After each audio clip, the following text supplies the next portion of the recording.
MGM Resorts NBA Summer League 2018. Tournament play continues here in Las Vegas between the Utah Jazz and Orlando Magic. Now, the winner of this game is going to advance to face the Memphis Grizzlies Saturday at Thomas & Mack. It'll be at 10:30 Eastern on ESPN2, and of course, all of the games are streaming on the ESPN app. Welcome back into Cox Pavilion, everybody. I'm Kristen Ledlow, alongside our Stu Jackson. Jared Greenberg will be joining us from the sidelines momentarily.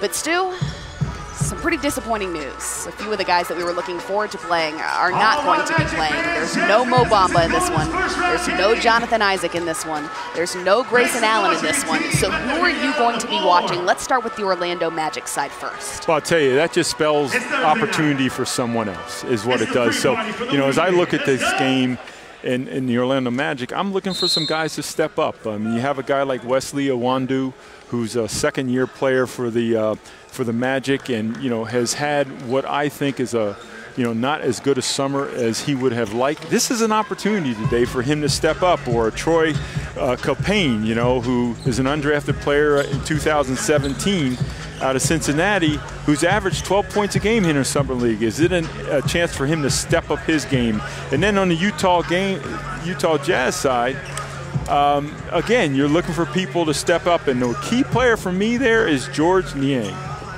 Right, here's a guy, again, he's been playing 25 minutes, maybe it's 30 minutes this time, averaged 16 points a game in his previous 3 games. Let's see if he can really carry his team to a win here.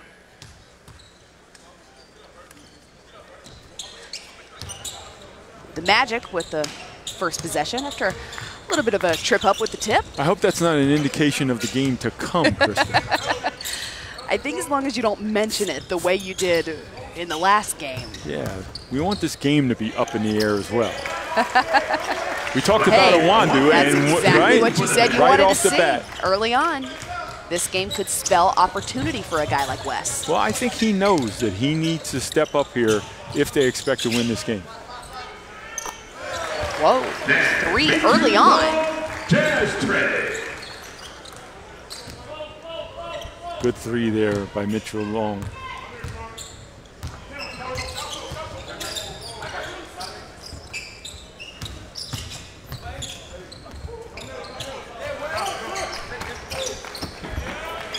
Wes trying to find his shot rhythm there early on, but the putback is good.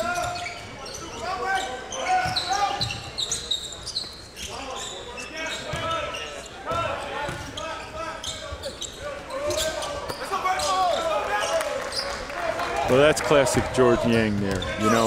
Not the greatest athlete, you're going to find here in Summer League, but very crafty, knows how to play.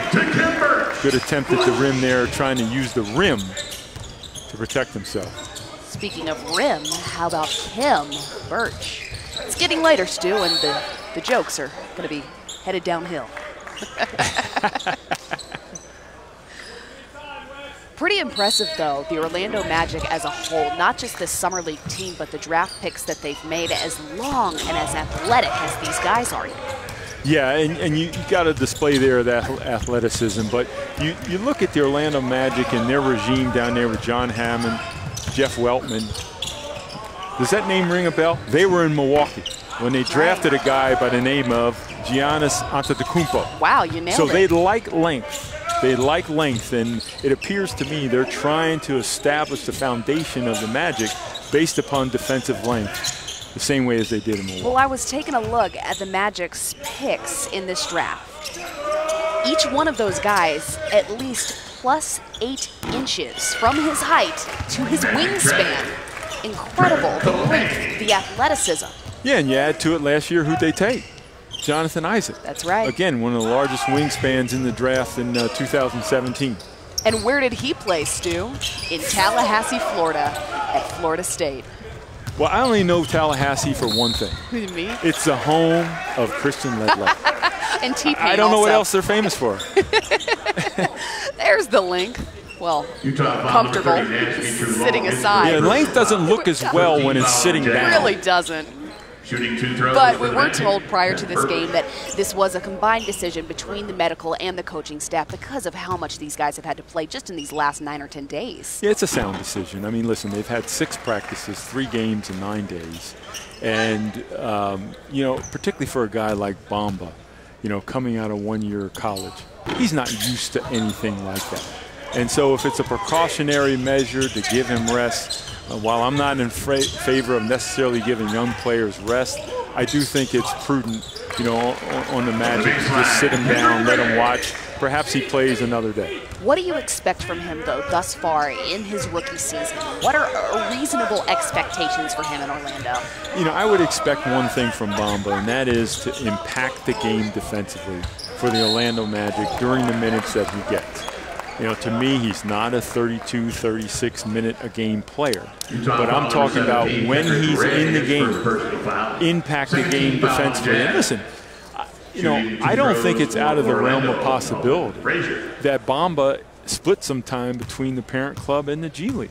The Lakeland Magic. Again, to put him in a different situation, a different role where offensively now he's a little bit more of a vocal point if he's with the G League team, and then comes back, you know, to the Magic and, you know, obviously is able to impact the game in a different way. But when you have a young player that can defend and impact the game defensively, more times than not, you can put him on the floor in an NBA game and he can experience some success. Shout out to Shelly Wilkes, the president of the Lakeland Magic in its inaugural season. I will see her in just a couple of weeks at the Lakeland Magic's Women's Leadership Brunch. Our Jared Greenberg is standing by with more. Jared? Yeah, and then we'll see the G League, I'm hearing, out here for the G League Showcase out in Vegas in the winter at Mandalay Bay. That'll be a lot of fun when all the GMs and scouts will be out here looking for the next great thing. But guys, talking about, you know, Bamba and Isaac. Remember, Isaac, injury-filled rookie year. It was a nice move there and the score by Ray. But I talked to Jonathan about how much different this was as opposed to last year when he played 3 games out in Vegas. He said 100% different. He felt so much more comfortable being out here in his sophomore season. And Stu, we talk about what a huge difference that sophomore showing makes. When you're out here in Summer League, you've had professional experience, you've learned how to manage your time, you've learned how to manage your workouts and your body, you've gained a lot of confidence. What is it, though, that stands out to you about the biggest difference between the rookie and sophomore showings? Well, the biggest difference is just the seasoning and the confidence level that you gain after that 1 year in the NBA. I mean, you look at some of the better second-year players that have performed here in Summer League, and I'm talking about John Collins with the Hawks and Josh Hart with the Lakers, Bam Adebayo with the Miami Heat, Justin Jackson at Sacramento. I mean, De'Aaron Fox at Sacramento, Kobe Simmons, you know, who was an undrafted player or late second-round player. Out here in Las Vegas. I mean, that season with the Memphis Grizzlies, you see him out here, he's playing at a different level than first-year players. So that's what Summer League and getting that 1 year of confidence with an NBA club can really do and really elevate or vault you into the next phase of your career. Utah Jazz on the run.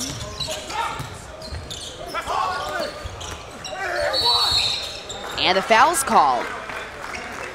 George Niang fouled. And we'll be back with more right after this as the Orlando Magic lead the Utah Jazz by 4.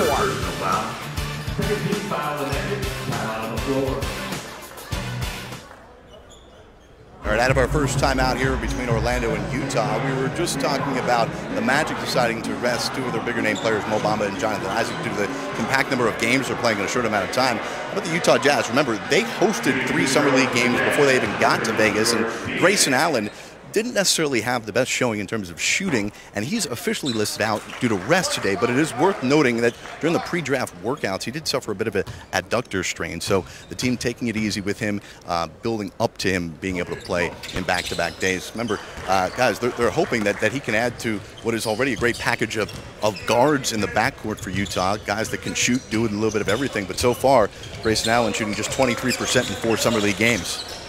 Thanks, Jared. You know, it's interesting, and that's a great stat by Jared, but, you know, when you're an NBA GM or franchise as a whole, the last thing you worry about with a guy like Grayson Allen is his ability to shoot the ball. They know he can shoot the basketball. but they also know that he's out here in Summer League going through trying to get a feel for the speed of the game, and that's going to have its liabilities. But if he's doing other things, competing, defending, passing the basketball, making other players better, the shooting piece of it will come along, particularly for a guy like Grayson Allen. He was also excited to meet Quinn Snyder, who was also coached by Coach K at Duke. Thinks that it'll help him in his rookie season because he'll use perhaps some of the same terminology, some of the same coaching concepts. Yeah, there's no question, and I'm sure from Grayson Allen's standpoint, there's a familiarity, with Coach Snyder. I mean, once you're a Dookie, you're always a Dookie, and you always get drawn back to home. Oh, and, I've heard. I think Coach K does a great job of just, maintaining the culture of former players and getting them to come back, whether it's for events or it's that like type of sitting thing. here next to Grant Hill. Yeah, so, I mean, they know each other. Come on. So. Enough. You think it's worse than Carolina? I don't know. I think I just probably work with Grant more often than some of our UNC cohorts. I see. You mean Kenny Smith, I mean. That's true. Kenny is pretty unbearable. Yeah. That was Diamond Stone inside. Magic now with possession again. The kick out outside. Looks like the ball is staying here. The holding foul. Loose ball foul number 50, Diamond Stone is was Brian Angola on the attempt. 15 foul on the Jazz. Magic possession. And Hill inbounds the ball. You're talking about Diamond Stone and people that potentially could step up in this game. I mean, he's a terrific talent. He's played in the G League last year. He's out of Maryland, came out after 1 year. Copain with the attempt. Hasn't been able to get traction, but he's got some ability as a big guy inside. And a great name also. Diamond Stone. That's strong. Speaking of Stone, strong. Strong Stone. A Diamond Stone. Yeah, in the rough. Yes. I like that. Yeah. No, he's a good player. I mean, but he hasn't yet been able to really crack a roster consistently. All right, I got to come clean here. George Niang is one of my favorite players, like in Summer League, just because of his vision, the pace at which he plays the game, his knowledge of basketball IQ, understands the game. I look for him to step up in this basketball game. 32 career NBA games thus far for Niang. With Indiana, with Utah, where is it that you think he's going to find his fit? Well, George is going to find his fit as really a utility guy, as a wing player, but he has to be a situational player, probably in the NBA, because he's probably never going to make the all-defensive team in the NBA. So when I say situational, you have to put him in situations where he can have success. But offensively, he makes other people around him better. I think he's a very heady player and can have some success, but it's just a matter of time and opportunity, as it is with a lot of these young players.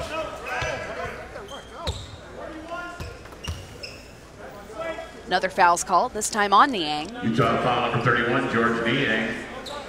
His first personal foul. Brian Angola again on the inbounds.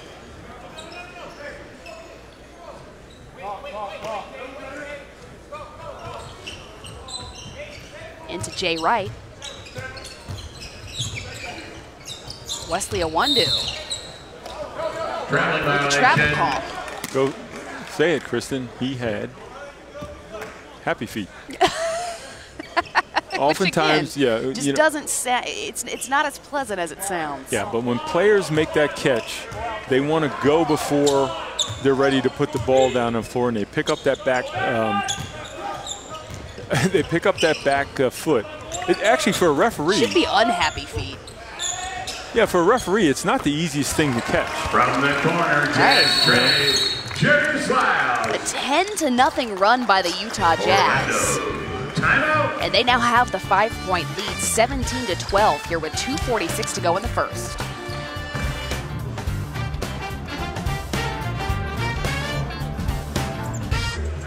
As tournament play continues here, we've got the last of the first round games between Utah and Orlando, a 5-point lead for the Jazz. But in a second round matchup, Los Angeles, both the Clippers and Lakers looking to advance. And it looks like the Lakers, the top-seeded Lakers, will do so 78-67 with less than a minute to go in the fourth. Yeah, and in that game, Josh Hart has scored 20 points. And Kristen, if you had to pick an MVP of the Vegas Summer League, I think he'd be the runaway winner at this point. And again, you talk about guys who get some of that professional experience and then come back just beaming with confidence. Yeah, you know, we saw it from Josh Hart during the NBA season last year when he got an opportunity. He's just one of those players that can do a lot of different things aside from score the ball. But now he's starting to consistently make a three-point shot, which is a testament to his work ethic and his development. Even here at Summer League, they're playing him a little bit at the point. Not that he's a point guard, but he has the ability to make point guard type plays.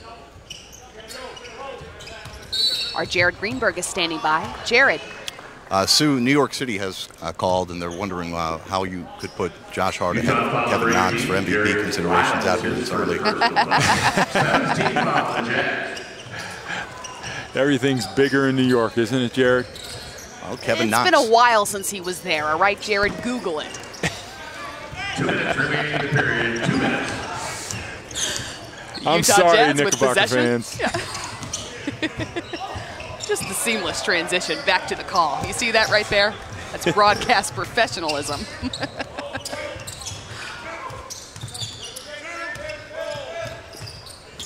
Rodney Purvis with the kick out to Jay Wright.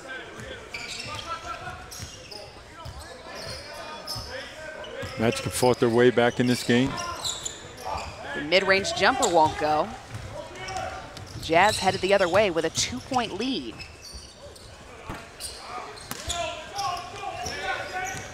Isaac Haas there with his first shot. Former Purdue Boilermaker. Stevens for three. He'll pull. Looks like he had his feet set and in rhythm. Can't get it to fall. Yeah, just a missed shot. That one won't be a missed shot for the Utah Jazz. Yeah, Keelan Martin was an undrafted player this year from Butler University.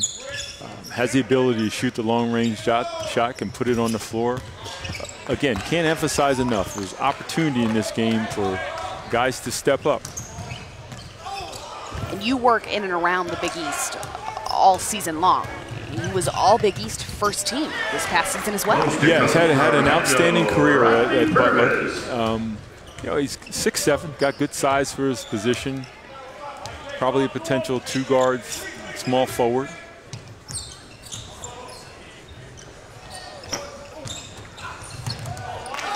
Martin yet again. The Magic with another opportunity to score here. Down by 3, with 11 seconds to go.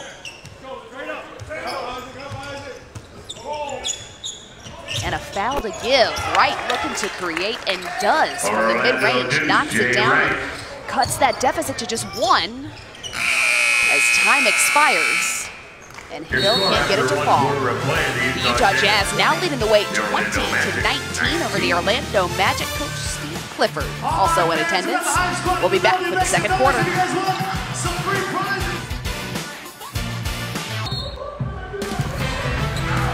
We're back in Las Vegas as tournament play continues between the Orlando Magic and Utah Jazz. A 1-point game as the second quarter begins. And the Summer League continues tomorrow in Las Vegas on ESPNU and the ESPN app. Brooklyn and Indiana at 4 Eastern, followed by Washington and Dallas, Minnesota and Denver, and wrapping things up with Golden State and Sacramento at 10 Eastern. Haas strawing the foul underneath the basket. You said you wanted to see him go up strong, Stu. That more what you were looking for? Orlando foul number 24. Well, I'll tell you, he's just such a mountain of a man. And if you get him... That was poetic. Yeah, beautiful way to put it. But a player of his size, if you allow him to get positioned that deep in the lane, bad things are going to happen for your defense. I mean, this guy, when I say a mountain of a man, he's 7'2", 290. Had an excellent career at Purdue. Suffered a tough elbow injury that didn't allow him to play in the NCAA tournament, so he's just making his way back. How close is that to, or was that to Shaq-like size around the age of 22? Well, he's bigger than Shaq was at this point. He's a big man. Well, that means he's got a bright future ahead of him, huh? Yeah. And right now, he's Kem Birch's worst nightmare in the Orlando Magic. If you look at the two of them standing side by side, Second team foul on the Magic. if Haas stood in front of him, you wouldn't be able to see Birch. That he is. Birch, though, has been an effective part of this game, both on the offensive and defensive ends thus far. Very active defensively. Orlando foul number 24, Kem Birch. As he, of course, fouls as soon as I say it. Well, yeah. Well, what's transpiring here is that, you know, Haas, who's not the most mobile guy in the world, but already now this is his second time at the free throw line. Once because he gets good position in the paint. This time he takes the ball off one dribble, drives it to the lane, gets fouled. He's a load to deal with, regardless of, you know, how well you think he plays. He's a presence out there on the floor that can't be denied. Do you think that he could play in today's NBA? The post presence is not that wins games, wins playoff series anymore. Posts are expected to be able to stretch the floor and to hit the three. Well, here's my answer to that, whether or not big men can play. Name me a champion in the NBA that hasn't been able to protect the rim or rebound the basketball. All right. So as much as you feel that big guys have been devalued, if you really want to win on a big level, you still need players on your roster like a JaVale McGee, like a Jordan Bell, you know, that, you know, or like Zaza, guys that can defend, rebound, and protect the rim if you expect to win an NBA championship. Magic with possession. Jay Wright again looking to create, gets it inside to Kem Birch, who draws the foul. And that may be how he's able to gain back the advantage inside. Speaking of rim protectors, downing that muscle milk, Mo Bamba. The, +9 inches advantage between his height and wingspan? Come listen, on. With that wingspan, Kristen, you could set Mo Bamba in the lane on a chair and he'd still protect the rim. I mean, he's so long. I mean, it's incredible. Think about that young and athletic lineup, though. Yeah, it's going to be young fun. Front line. I mean, you've got Mo Bamba, you've got Jonathan Isaac, you've got Aaron Gordon, who's back in town. That's going to be a tough lineup to beat, at least athletically. Yeah, there's no question. Magic are a young team. They're headed in the right direction. They appear to have a plan. And in time, they're going to be a team to be reckoned with. This guy, one who I would absolutely have considered for the most improved player this season. I think what was most impressive about his jump between last season and this season's numbers was his ability now. We talk about big guys being able to stretch the floor and being able to hit the three. His jump shot mechanics improved tenfold. But it's interesting because when the Magic originally drafted Gordon, they knew what they were getting. They were getting a non-offensive, great athlete. But what they were also getting is a young man they knew had the type of work ethic and commitment to skill development and the ability to absorb coaching. And, you know, that's what you get with him now. That decision is paying dividends. And I thought in that picture he looked a lot richer, didn't he? Yeah. His pockets looked a little heavier in that photo. Yes, yeah. Yes.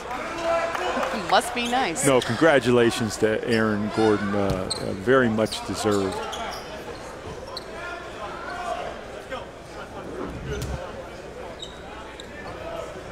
The Orlando Magic again looking to create, but look at this. Haas and Comanche. Well, Comanche, I'd take a step back. I would take a step back. I don't know if you can win that fight. You know, you're trying to build an NBA career, and now you're jeopardizing it by potentially getting in a fight with the biggest man this side of the Mississippi. I don't get it. It's not a smart basketball decision. Just not a smart decision. Yeah. What's the term? Stand down. That's kind of a life decision Comanche, also. stand down. I mean, when you got man in the middle of your last name, though, you probably got to feel like you got to get out there and defend it. I guess. You know the term. Man, that's my middle name. Well, it's You the know middle part of my last name. Are you familiar with the term causing a ruckus? Why, yes, I am. That's what Isaac Haas is doing in this game. With his defense, his rebounding, the fact he's getting to the line. Causing a and ruckus. He's trash talking. That he is. Yes. I mean, the intangibles, Stu. Also what they would, well, what the dictionary would define as an instigator.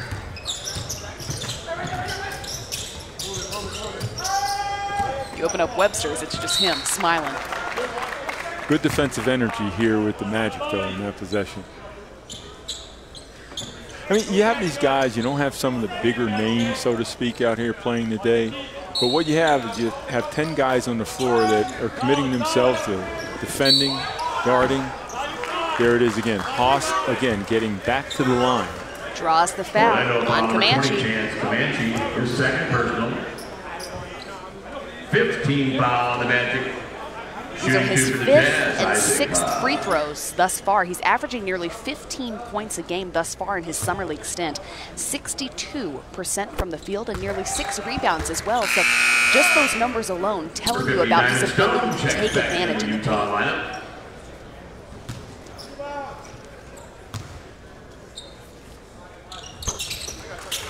The Utah Jazz take the 4-point lead here in the second quarter, now 25-21.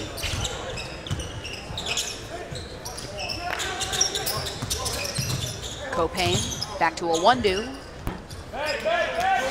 Hill with the rebound and headed the other way. You know, with the Wundu, you know, I want to see him do a little bit more, you know, as a second-year player than he's shown so far in this game. Down throws Frazier. Okay. Not bad. Melvin Frazier Jr. The PA announcer here, did you hear him? I like that. Down goes Down Frazier. goes Frazier. That was good. That was very clever. We're going to use that later. So like if a new audience is starting to tune in and they haven't heard the joke yet, we can recycle it.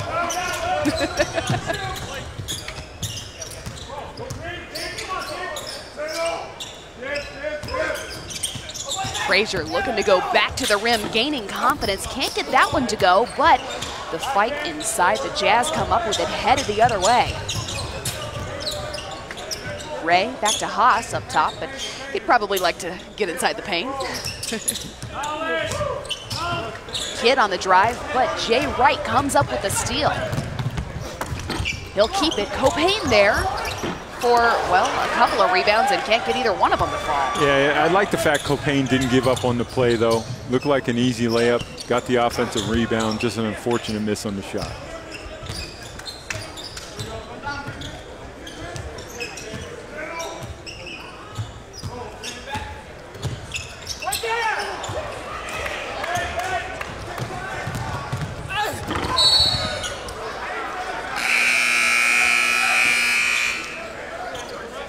Got a 2-point game now. 5:16 to go in the second quarter. Melvin Frazier Jr. throwing it down and keeping the Magic in this thing.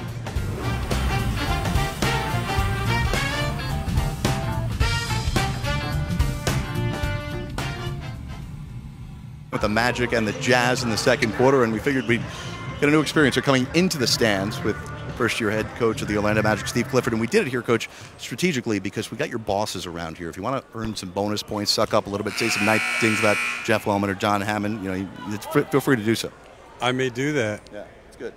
Good start for you, right? No question at all. And they have, I mean, if you look at, I think, our younger players, you can see that the imprint that they put on our roster in the last 2 years, length, versatility, two-way players, which is, as you know, is so much of what our league is about now.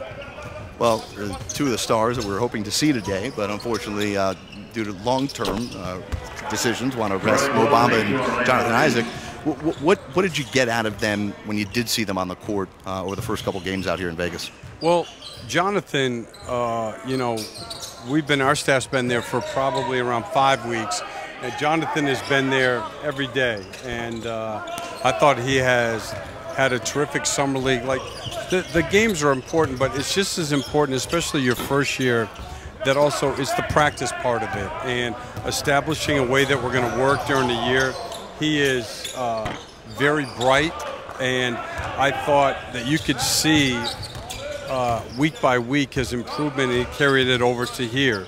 Then I think Mose, only got here just for practices. We get to the draft, and then he had other commitments, so he met us here in Vegas. But I thought his progress from game 1 to game 2 to game 3, he played better every game.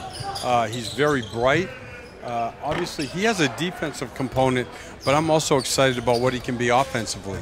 Now, how does all of that work with Aaron Gordon, who paid a lot of money to bring back, and what do you do to get to know him and figure out how you can maximize what he does with, in the case of maybe Isaac and or Mo Bamba? Well, really just study, So in Aaron's case, actually we had lunch today. I went up to San Jose. I watched him work out.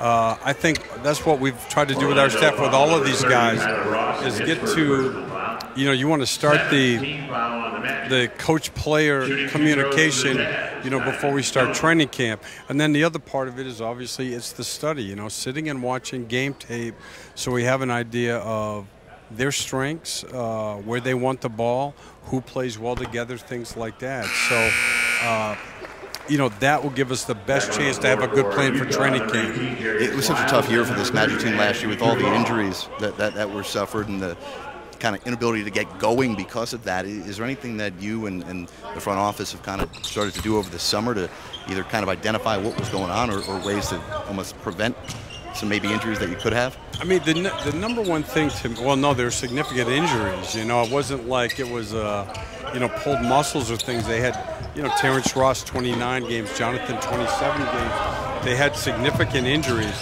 And, when I watched, they were 12-6. They got off to a good start. They were playing very well. And then people started going down. So, I think it's a very difficult year to evaluate from the standpoint that the injuries, their health was the biggest factor in their season. And some years that just happens. Well, more importantly, we're happy that you're healthy, Coach, and good to hear that you are doing well. And it seems like you're kind of spreading the message around not just Vegas here, but the entire NBA about coaches' health is pretty important as well. Oh, yeah, listen, this is the best I've felt in a long time, and it's what we all do. It's a great world to live in, and yet it's also, it's a place where we're all working late at night. And the one thing I have found is sleep is an incredibly important thing. So having consistent sleep patterns, and then that changes also as you get older, which was my issue. Well, now you got Mickey Mouse to cheer you up as well, right? Make you feel good, huh? Absolutely. Here's the head coach of the Magic, Steve Clifford. We appreciate you taking the time. Best of health to you. We'll come back with much more with Kristen Ledlow and Stu Jackson. More second quarter action from Vegas next. 18 foul, the Magic time on the floor.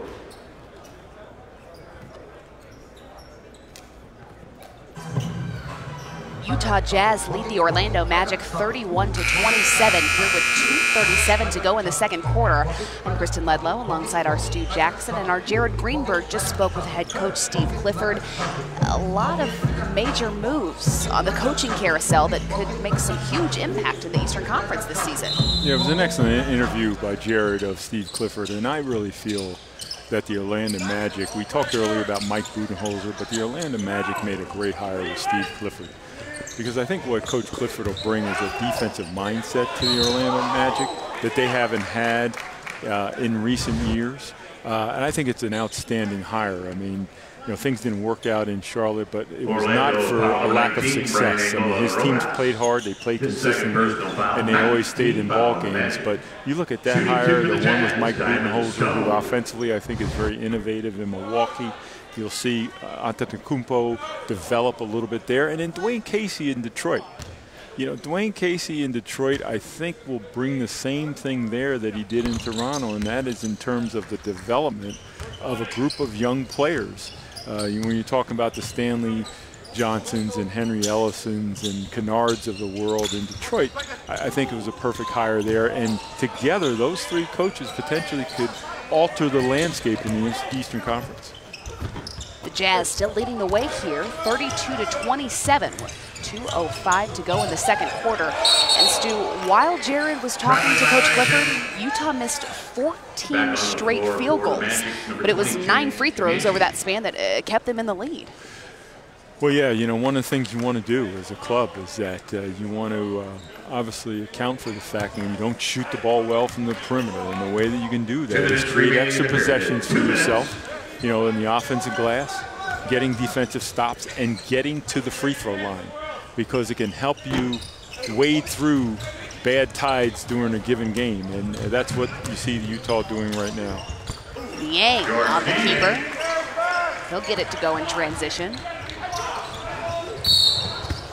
This is the largest lead for the Utah Jazz of the game thus far, with 1:38 to go prior to halftime.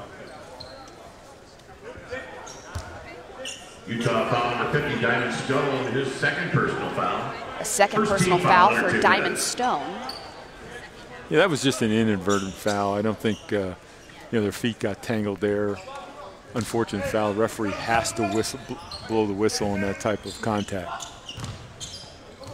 Angola into Copane. Back to Brian Angola. Back to Copane. He'll pull from the top of the key. Can't get that one to fall. The Utah Jazz are headed the other way.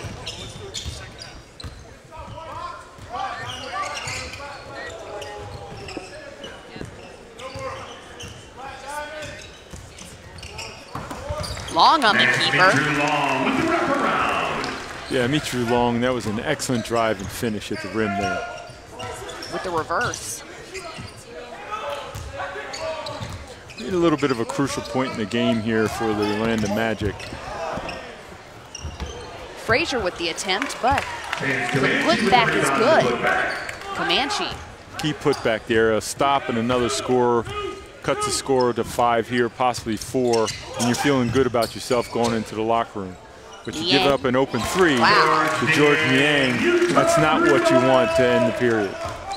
So instead of being down 4 or 5, you're down 10. 7 points for Niang thus far. Copane with the kick out. Brian Angola can't get that one to fall.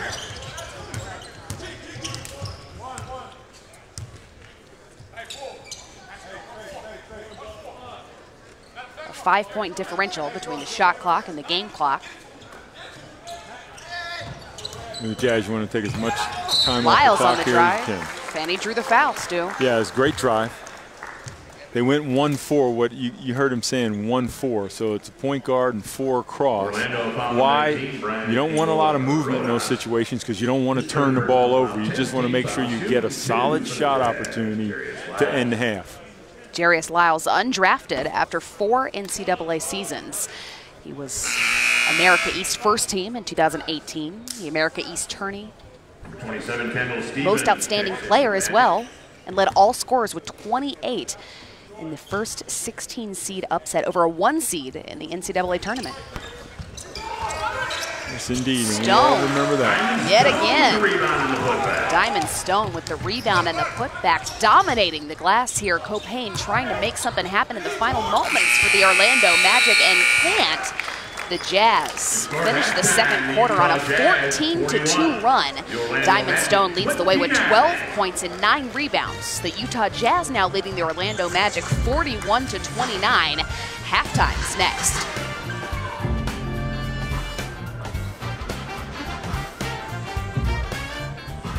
Shooting after practice, doing things to be ready for a season. It kind of, made me want to follow and do the same, man. That really helped a lot. There was so much scrutiny, so much intensity, sometimes really bad feeling because you've been so successful. How does it help you, do you think, now that you're in the NBA? Well, there's a lot of pressure at Duke to win. So, we talk about him coming in. They had like 7 or 8 freshmen come in and were projected to be, I don't know what it was, the top 5 preseason. Correct. With that many freshmen. They have a lot of expectations to just be dominant from day one, and a lot of times people don't realize it takes some adjustment, it takes a lot of learning, and then once they get comfortable into it, then you see what they got. There were a lot of people who loved you and a lot of people who said, I don't like those guys. So when you face those moments, was there one that stands out that you remember where maybe you got to turn inward? Me personally, I remember, and I'm sure you remember too, but It was in Indiana. We came out of the tunnel. Everybody came out, and Grayson comes out. The whole arena just goes crazy, booing him. At Grayson. At Grayson, yeah. They didn't like him very much. I guess not. They showed it a lot that night, but I think just seeing that, I think that brought us together. And coach, kind of told us we got to play for G. Not only that game, but the rest of the season when it would happen, we would try to come together as a team. And draft night, who won for best dress? This guy, He said he was very up humbly. there. I had a good time. He was up there. Wendell was up there too. Oh, Wendell Wendell I was would say loud. That Wendell was too. pretty tight. Yeah, Wendell was loud. I've never seen that. Gave So that little. yeah, Wendell has some, and his whole family was matching too. So Yeah, that's pretty I'll tight. probably say Wendell. All right. I ain't thinking about that. You brought that up. You're up there too. Pretty good draft night for Mike Krzyzewski and Duke, and it's been a great summer out here in Vegas for Wendell Carter Jr. Much more second half action to come. We'll be joined by Hall of Famer and Jazz legend Karl Malone with Kristen and Stu next live in Vegas.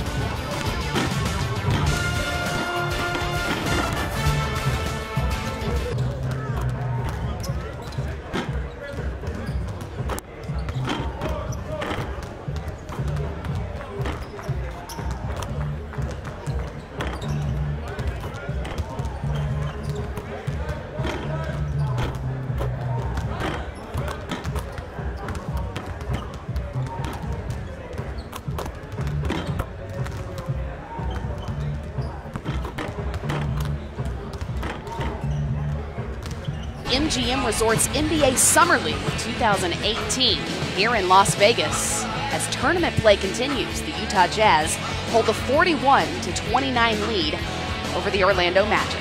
Sitting next to me, well, as legendary as the man who was sitting next to me in the first half, Karl Malone, second all-time on the NBA scoring list, seventh all-time on the NBA's rebounding list, first all-time on the NBA's free throws attempted and free throws made list. And you've got to be happy with what you're seeing from these young guys in the Utah Jazz uniform, right? No, absolutely. Once you're a Jazz, always a Jazz. So we was in town, and it's neat to come out and see them. What were your thoughts on the Utah Jazz's postseason run this season? Were they a season sooner than you thought that they would be to see that kind of postseason success yet? Well, to be honest with you, they're like a group of guys that love to play with each other. They seem like they like each other. And you know this as well as I know. I know this, Stu. You want guys that like each other. And when they like each other, you go out and play hard, and they would pull for each other. I think Coach did a good job. And I think the guys really find themselves a lot. It's pretty amazing. Karl, first of all, thanks for coming on, man. Yes, sir. I got to say, and I mean this, I'm truly humbled to have you, in this interview. But, as you watch teams like the Jazz, you've been out of the game for a while now. What are the changes that you see in the game? Do you like them? Do you not like them? Well, and what has stayed the same? Well, I'll say this to you, Stu. My main thing is analytics, as far as I'm concerned. In the right perspective, it's good. But when you overdo anything, you can't convince me that they tell me Kevin Durant come down and shoot a pull-up three and don't take a little guy down on the post and turn and face him. And they say that's good. So those kind of things right there is what always mess up the game a little bit. Then they don't let you touch anybody. So the offensive player always have the advantage because they know where they're going. So I don't know. It's one of those things. I watch it sometime. Sometimes I don't watch it, So you understand now. Now, you were a pretty good perimeter shooter, but you understand if you were in today's NBA, they'd have you out behind the three-point line. Stu, that's why I'm not in the NBA right now. You look like you still could be, though. Well, I'm a hunter, fisherman. I like doing that stuff, so I got to stay in shape. But the air get real thin out here, Stu. So I'm not going to say what it is, but it's a beverage company to say know when to say when. But I like down in that hole right there. I would have been fouled out I don't know how many times, and I don't know. And then one thing that I have to say now, whoever deserved the tech, give it to them. Stop that double technical and all that kind of stuff. I just don't like that. But, hey, it's part of the game. And get the perpetrator. Yes, get the perpetrator. But I tell you what, some of you little fellas playing power forward, Yeah. Oh, Lord. You would have been able to play Would not have 3 survived. more years. Yeah. No, sir. I would have fouled out right away. but I'm saying, it's always amazed me when you listen to guys saying this guy can guard this guy. Who would they guard? Like, you wouldn't guard Clyde Drexler, and he's a 3 in a 2. You know, we would say mouse in the house all the time. Right. But right now you don't have to because they're just hiking up threes. So it's different. I don't know how good it is for the game, but the game is in a good place. But I think it's just moderation. They just force things too much. And been watching this. Tell me when they run a play. Well, not in Summer League. We've been trying to call it. I don't know. Your But guess is as good as hey, ours. Look, I will never get invited back again. But tell me when they're going to run a play, just one-on-one and get out of the way. Have you for the fourth quarter. Well, offensive basketball right now, it's all about concepts. Okay.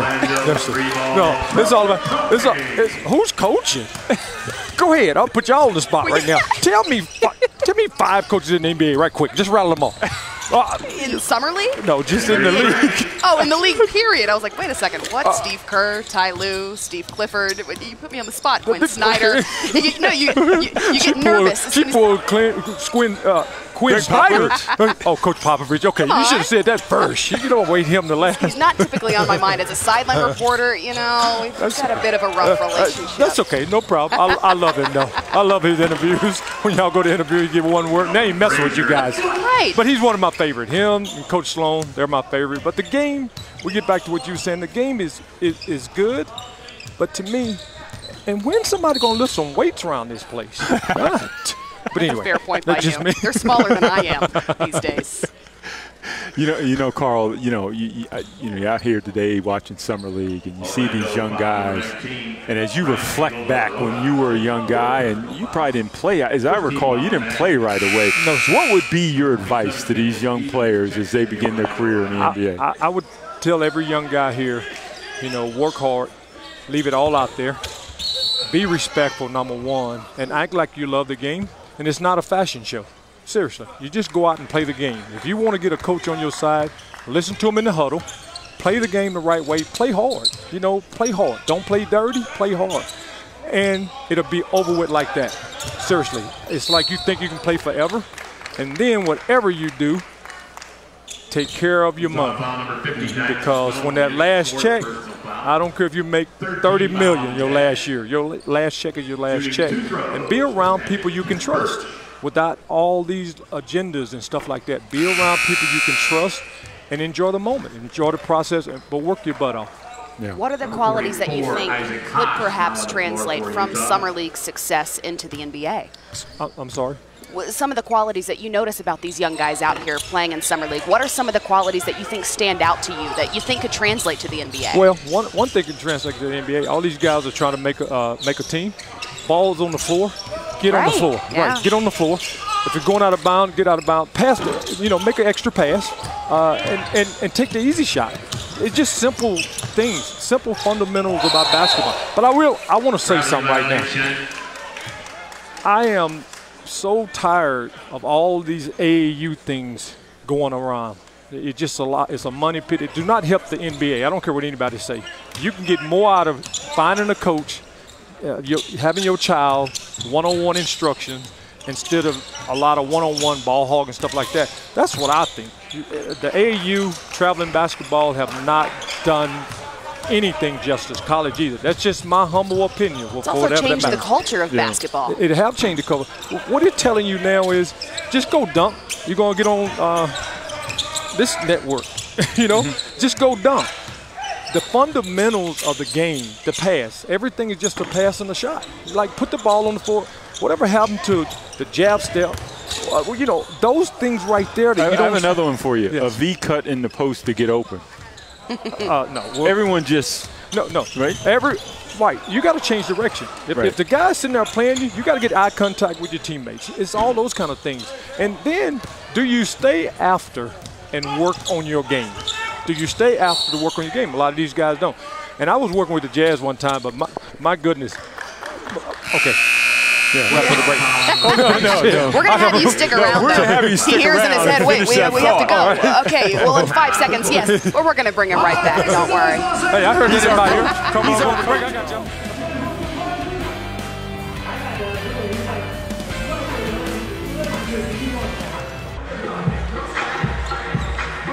Welcome back to Las Vegas. The Utah Jazz with the 47-36 lead over the Orlando Magic. The Magic, though, working the pick and roll inside. That's got to make you at least a little happy, Carl, right? The legend, Karl Malone, still joining us. Did you guys just call it a pick and roll? Ish. I thought that would make you happy.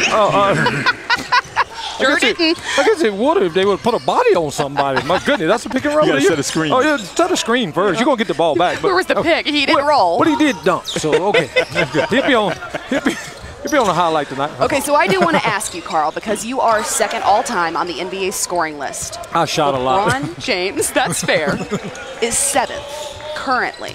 He would need about 4 full seasons, around 24-25 a game, in order to take the top spot. Do you think that he's going to do it, or where do you think that he's going to land ultimately when his career's done? Well, it's not a matter on if he's going to do it. It's a matter if he want to continue to do it. So there's no doubt in my mind that he can have a record that probably no one ever touched if he decides to stay around. And like I said, I think the world of it. The way he played the game, people don't realize this. He's 6'9", 270. Yeah. So when he hit a little bug on the windshield, they go flying. But it's not a doubt in my mind if he chose to stay around. Oh, without a doubt. Yes. You do paint a beautiful picture. What, though, were your thoughts on his free agency decision this time around? Look, I must admit, and I like LeBron a lot, I must admit, I'm not going to lie to you and say it. I expected it. I really expected him to stay in Cleveland. I really did. Now, that's just me personally. His son's playing and all that. And you know as well as I know, Stu, people take this thing way too serious sometimes. And I don't know.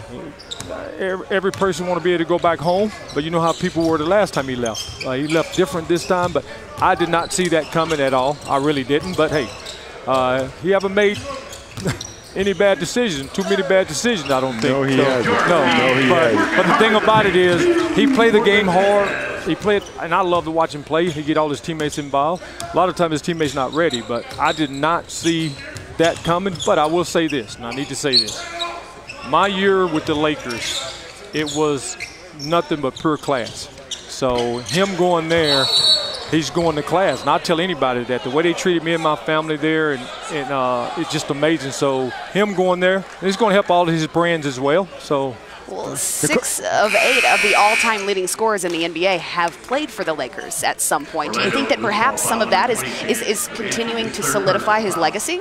No. Let me tell you something. It's always amazed me when people talking about legacies and all that. His legacy was already set. Solidified. Yes, all these guys yakking. Some of them didn't play, but they know the game, which I don't understand that. His legacy was set. It's just the way it happened.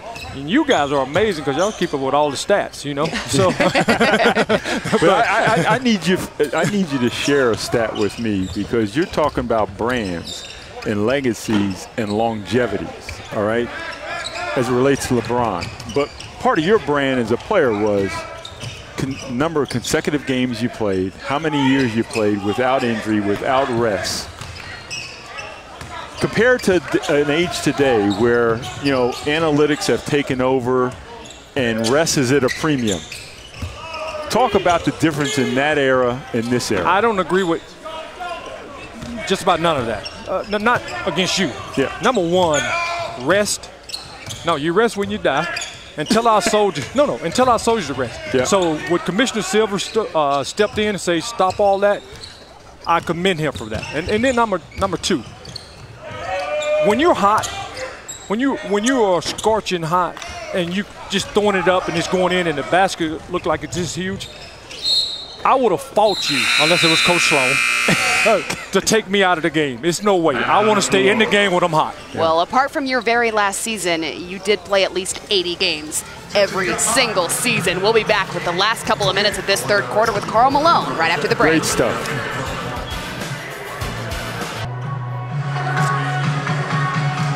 10-point third quarter lead for the Utah Jazz. And we've been speaking with Jazz legend Karl Malone. And Karl, as you were just talking about, you know, players playing games. You're the Iron Man of the NBA, playing 80 or more games in 17 of your 19 seasons. But there was one occasion back in 2003. I'm curious if you've asked Stu Jackson about Your opportunity to play the Jazz for the first time got denied when the man sitting to your right handed you a 1-game suspension for a shot that you gave Steve Nash. I'm going to get you that. I'm going to get you for that. To be honest with you, you know what? I don't want no trouble. Stu, I do, though. Listen, I'm going to defend Stu. He was doing his job, and when a man is doing his job, you take your medicine. On the flip side of that, Steve Nash should have took his little ass on somewhere because I had the ball already. That's what he should have done if you want to get right down to the bare bones about it. I never would have got fined if he would have. Like, what is he going to do? He's going to come get the ball from Carl in the break why he doesn't work full-time in television. That might be why. That might be why right there. Then they tell you what you have to do all the time. You, though, are our Get off the longest camera. running That was better than I expected it to be. I know. Hey, Carl, I want to thank you for not asking for your money back. $16,000, by the way, it cost him. I went to my kid's college education.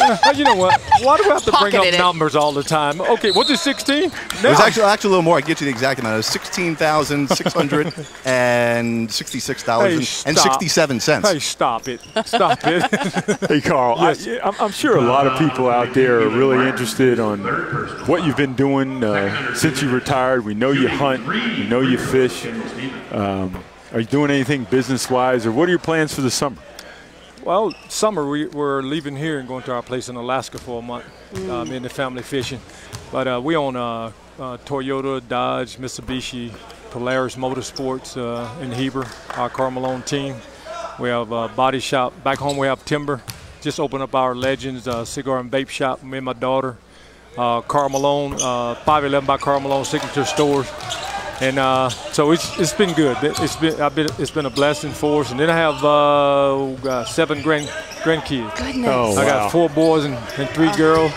But most importantly, you know, just kind of fading away, not coming in, trying to disrupt anything. But like I said, we're in town right now to launch a barrel aged by Karl Malone with Laura Raw out of Dominican. So we're excited. We at the Big Smoke. Well, I'm going to disagree with you. Carl, you will never fade away. Okay, well, even if you try. You know what? I know it. But the fact of the matter is, my respect for the game is so, you know, over the top that come to the game and I get frustrated because the kids don't play hard. They like just play, you know. And that's my thing is, but I won't fade away, but it's like let somebody else do it and enjoy the process, enjoy the moment or whatever, you know. Yeah, but you're a great ambassador to the game. Yeah. You know, you had a great career. You played the game the right way. You did take care of your money. And, you know, you have Minus a chance that to 16 or so $1,000. minus the $16,000. Why are you stirring it? You got your little witch's brew growing. Stop stirring. You, by the way, with 1 minute to go in the third quarter, are our longest guest all summer league long. So just like you, no rest, Well, huh? I don't know why you guys don't help me all the time. Yeah. You want to stick around for the fourth? I mean, we've got nothing to do. Well, I have nothing to do. Just hang out here, you know. Yeah. But no, you know Neither what? do we. You know what, guys?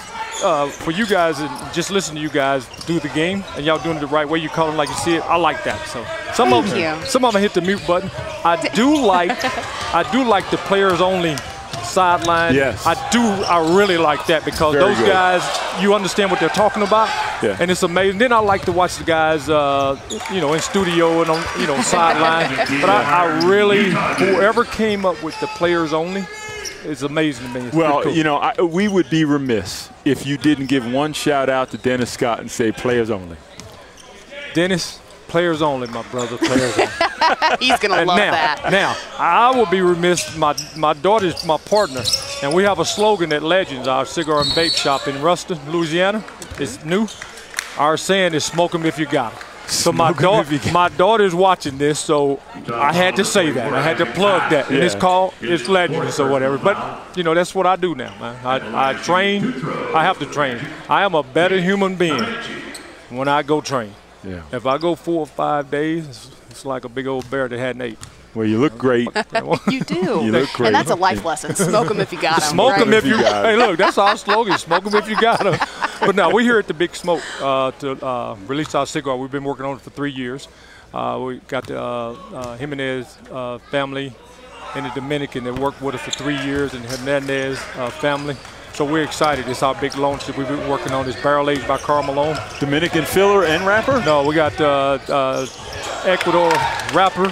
We got Dominican filler. Oh, yeah. All right. So thank you so much for taking our entire third quarter with us. That's the least I can do. Thank you guys so much. An absolute privilege to sit here next to you, Karl. Thank you again. The legend, Karl Malone. We'll be back with the fourth quarter next.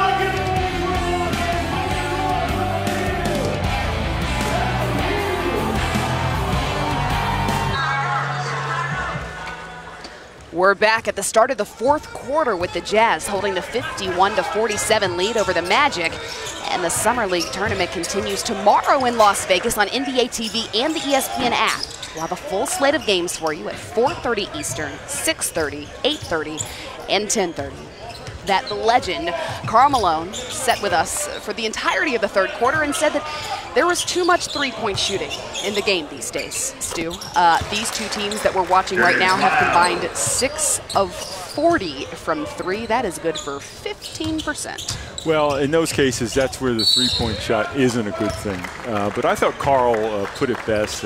Certainly he acknowledges the value of analytics in sports, particularly the game of basketball, but that there has to be a healthy balance. And, you know, so I wouldn't call him old school. I would just call him somebody that's looking for a little bit of adjustment and some common sense once in a while. And you heard him mention about big guys taking little guys into the post. That has to be a better shot than any shot that you get on the perimeter.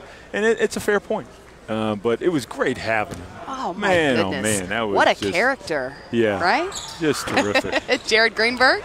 Well, you know, it's interesting hearing him talk about this because it's been a popular school of thought this season that nobody could build a roster exactly like the Warriors and beat them at their own game. And you look at the two teams we have here, Orlando and Utah, two teams that are going to be rather big if they reach their potential. Think about Gobert and then bringing back Derek Favors and some other young bigs that they have, but also Orlando. Now listen, these are modern-day bigs that Orlando has that can go out there and shoot like Mo Bamba.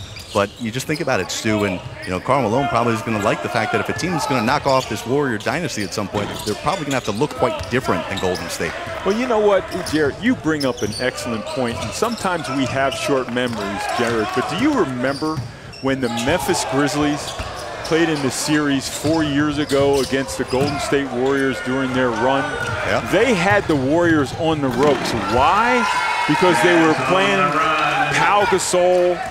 And then Conley goes down with an injury, but they were tempoing the game, slowing it down, going inside, extending possessions, and basically shortening the basketball game because they were so big inside with Gasol and Zach Randolph. And that seemed to be the formula at the time and a way to slow down the Golden State Warriors. Yeah, but then Steve Kerr said, we're not going to guard Tony Allen, and then the series ended. Yeah, but they did suffer an injury. But my point is that if I agree with you, I don't think you can reconstruct a team that's going to compete with the Warriors on the perimeter. I think you've got to craft a team that plays a little bit different style and has other strengths to counteract their ability to get up and down the floor and speed the pace of the game. Because the talent at every position on the Warriors roster is simply not going to be beaten individually, you've got to beat them at a game that's not their own. No, that's exactly my point, and I hope that someone figures that out, and because if you are going to beat them, you have to be able to not only defend them, but offensively, you have got to play a way that takes their offensive game out of the game, slows it down, shortens the game, and then maybe you have a chance with a little bit different style of play. Who at this point in the NBA do you think is most poised to be able to put an end to the Warriors dynasty? Oh boy, that's a really tough question. I don't necessarily see one out there at this point, just because the Warriors are still young. When you're talking about Draymond and Klay Thompson and Durant and Steph Curry, they're still so young, and now they have that championship pedigree, that DNA. They know how it's done in the postseason. It's going to be a really difficult task to beat them. Now, Houston playing the way that they do, perhaps they have a chance, because you could argue that they do play a different style. It's a much faster style. But you know, what we saw in the Houston and, you know, in Golden State series is that when, you know, Chris Paul did go down, acknowledge that. But when you have that day or two to prepare with a team that's as defensively oriented as the Warriors, they're tough. It's tough to beat them 4 times. Very difficult. Do you think that the loss of both Trevor Ariza and Luc Mbah a Moute will perhaps take Houston out of that running to take down Golden State? You bring up a very good point, because I thought one of the best attributes or features of this year's Rockets team is that at the end of games they could put Ariza, Mbah a Moute, and Tucker on the floor at the same time, and they could literally stop you. Those are 3 defensive stoppers that at the end of the games really I thought were a factor. Without guys or replacement of those types of defenders at that level, I think it's going to be really difficult. The Utah Jazz still leading the Orlando Magic here in the 4th quarter, 57-52. It's been a close game throughout, but the Jazz remaining in control for the majority. Yeah, they have. They haven't separated in this game, but clearly they have the upper hand. Diamond Stone drawing the foul. Orlando foul number 30, Tyler Rawson. His 3rd personal foul. First team foul. Fouls on Tyler Rawson. A double-double for Diamond Stone. Now, this past season, he worked both with Windy City, Salt Lake City, 31 games, 15.9 points a game, 6.4 rebounds as well. And in the season prior, he appeared in 7 NBA games with the Clippers in limited action. But do you think that perhaps a summer league showing like this one, his dominance inside, could help solidify an NBA position? Well, certainly he's doing his job in that he's bringing attention to his game, not having Tony Bradley out here today. You know, Haas and Stone are getting the bulk of those minutes that Bradley otherwise would have had, and he's making the best use of it. And, you know, listen, for any player, you know, on the bench, you have to have the mindset that your opportunity is going to come. His opportunity came, and he's made the best of it today. Kid looking like anything but. That was an adult throwdown, Stu. Yeah, wasn't a kiddie throwdown? Not at all. Is that your point? Not at all. Again, I told you the comedic value of this broadcast is going to continue to just take a nosedive as the night goes on. Well, no, we got a real uptick with having Karl Malone. It's so true. It's like he really revived the energy of this broadcast. He saved us. We were going nowhere fast, if we're being honest.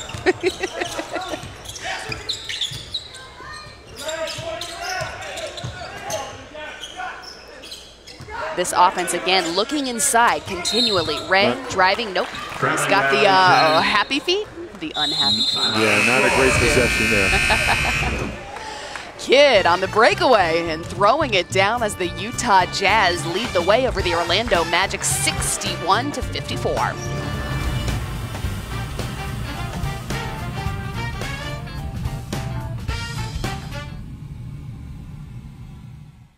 .19 to go in the 4th quarter. The Junior NBA World Championship is the NBA's first ever global youth basketball tournament for top 13 and 14-year-old boys and girls teams from around the world. The inaugural event will feature boys and girls divisions, each comprised of 16 teams that'll compete this August on Fox and FS1. To learn more, you can visit juniornba.com/World Championship.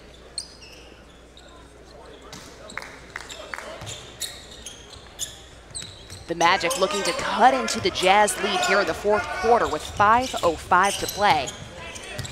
Copane getting inside, driving, can't get it to fall. But the Jazz not sticking with the rebound. Birch had an opportunity, but the Jazz headed the other way. Oh, good play there, good pass by Dang. That might have been Kidd. an early dagger. Again. Might have been an early dagger there by The very Kidd. adult move. Great pass.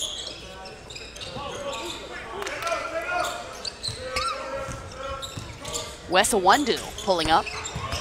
Gets that one to go. That's what we want to see a little bit more from Wesley. Well, you want to keep it within 10 in these final 5 minutes to give yourself an opportunity. No, there's plenty of time in this game. And, you know, if the Magic, it's really about, you know, getting stops. And I'm going to use the O word again. If you expect to get to overtime, you need more stops like that.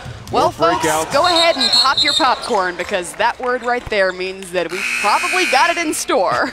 Number 3, Jay Wright checks in for Oh, some Orlando. more on Happy Feet.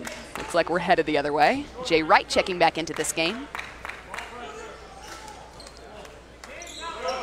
Now, if you're the Jazz here, though, what you don't want to do is get into a perimeter shooting contest. Each possession you have, these last 4 moments, you want to make sure you get a good shot, preferably going north and south at the rim. If you are defended, get it out for a good 3, not a poor 3, and extend possession.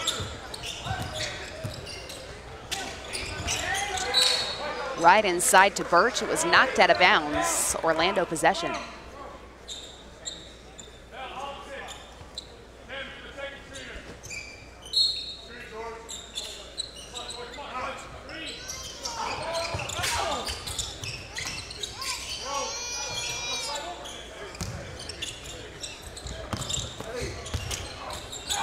Birch can't get it to fall. The Magic, though, with another opportunity here. Awandu driving. Again, the mid-range jumper, and he gets it to fall. Okay, Awandu here is trying to take over this game a little bit. 9 There's points still for him plenty thus of far. time. Still plenty of time.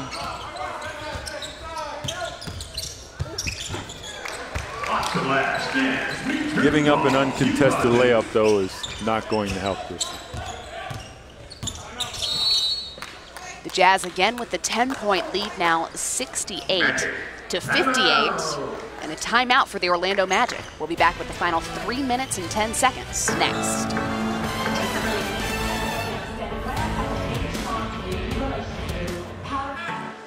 We're back in Las Vegas as the sun has set, which means it's probably just a cool 97 or so degrees now outside. A 10-point game here with 3:09 to go in this 4th quarter. The Jazz holding on strong to the lead. Frazier pulling up with the long 2, can't get it to go, but the Magic with the offensive rebound and another opportunity from Wright. He gets that one to fall. Yeah, wasn't necessarily happy about the shot they got out of the timeout, but they get the offensive rebound, give themselves an opportunity for an extra possession, and they get a good 3. They're still in it. By the way, I was Magic kidding are. about the weather outside, saying that it may only be 97 or so degrees since the sun is set, but it's actually still 89.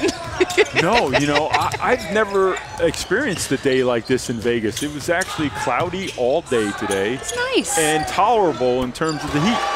That's a nice way to describe the weather here in July. This lead now Another down to 4. 68 to 64 with 2:20 to go here. The Jazz again looking to create. Niang pulls up from the top of the key and gets it to fall. The three-pointers Boy, it's a three-point shooting contest we may want to go grab Carl, let him get back in on this. Wes Awandu looking to Frazier. 2 minutes remaining in regulation time. 2 minutes. There you go. That's a nice play. You go inside, come back out. That's a good shot. If you're the Magic coaching staff, that's a good possession. You miss a shot, you can't be unhappy with what you got. How at this point, with a minute 40 to go in this 4th quarter, do you start to chip into this lead if you're the Orlando Magic? Yeah, well, they're getting to the point now here with a minute 30. You know you're going to have to make a 3 or 2. But if I'm coaching the Magic, I want to get something inside because, you know, cut the lead down, right, to 5 points, get another stop, come back, then look at cutting it down again with another 2-pointer. The only way to stay in the game is if you continue to score. You don't need threes in this case. Yeah, that's a good call by the official. That was an offensive foul. Diamond Stone, I don't think he meant to, but he tripped over. That's illegal contact. Good call. His 5th personal foul. That's his 5th foul. Now that tournament play has begun here in Las Vegas, you only get 6. Prior to this, it was 10. Awandu yet again from the mid-range. That one's not going to drop. Yeah, they need to score in that possession, I think, to have any shot at this game. I mean, now you're in a situation, if you're the Magic, you got to think about fouling just to get your hands on the ball. Oh, careful there. Down goes the ref. Oh, but he had the presence and the wherewithal to make the call from out of bounds. Out of bounds. I I mean, we're unbiased broadcasters, but we can cheer on the referee, form. right? Good form. It's Robert Hussey. Also joined by Ray Acosta and Danielle Scott officiating this game. The Magic with another three-point attempt and the excellent offensive rebound and putback by Awundu. You got a foul here. Niang struggling to gain composure, gets it to Ray. Ray back to Kidd, who throws it down. That, though, Stu, the dagger the Jazz were looking for. That was sweet. That was sweet. Nice finish there, Kidd. The Utah Jazz with the 73-66 lead over the Orlando Magic, and this was Kidd. lethal. Whew. So quick. So quick.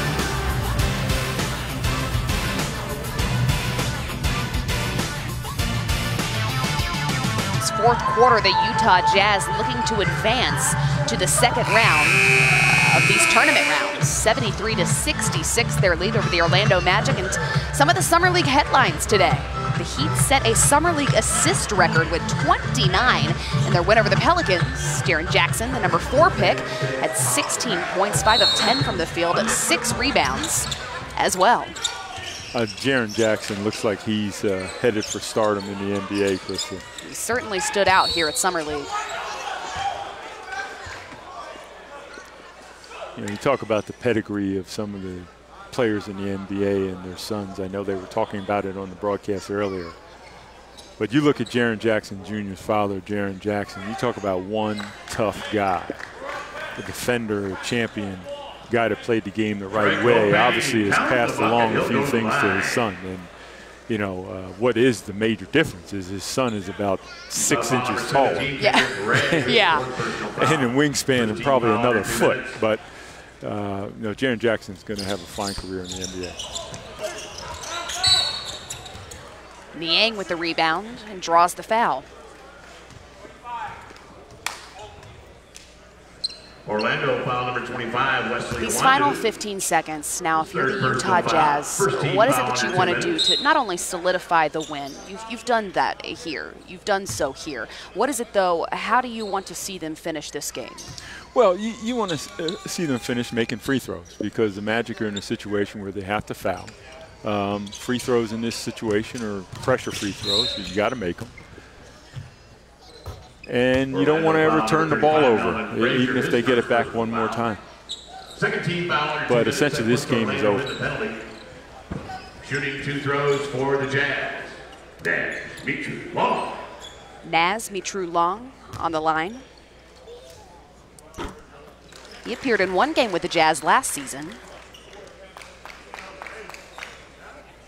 Played primarily with Salt Lake City in 40 games, averaged 18 points, 6.1 rebounds a game, and added 4.6 assists, as well as he knocks down that free throw.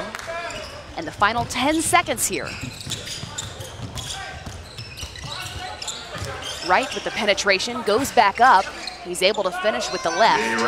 But less than 3 seconds to go, the Utah Jazz are going to advance. Diamond Stone led the way with 14 points and 11 rebounds. A 5-point win for the Jazz, 75-70 over the Magic. Now they've advanced in the bracket. They'll take on Memphis and the young man we were just talking about. This, by the way, another upset for those who are keeping Summer League brackets at home. 22 seed beating an 11 seed. I don't know if your bracket is busted or. Yeah, it's definitely busted. Man. 22 so seed close. beating 11 seed. So close. 4 games tomorrow. 4 games here in the Knox. The Utah Jazz will advance. It's been such a pleasure calling this game with you, Stu. It's been a pleasure. I realize this is your debut, the 2 days Right, as a play-by-play, but think about your accomplishments so far. You've engineered a Hawk comeback yesterday from 27 down. We have the first overtime game in Summer League this year, and the longest interview of Summer League with the great Karl Malone. I mean, we mentioned all of those Karl Malone records. We didn't mention any of mine. I'm glad you got it in there with 15 seconds to go. For Jared Greenberg, our Stu Jackson, I'm Kristen Ledlow. Thank you all for joining us from Las Vegas. We'll be back, hey, right tomorrow. That's right.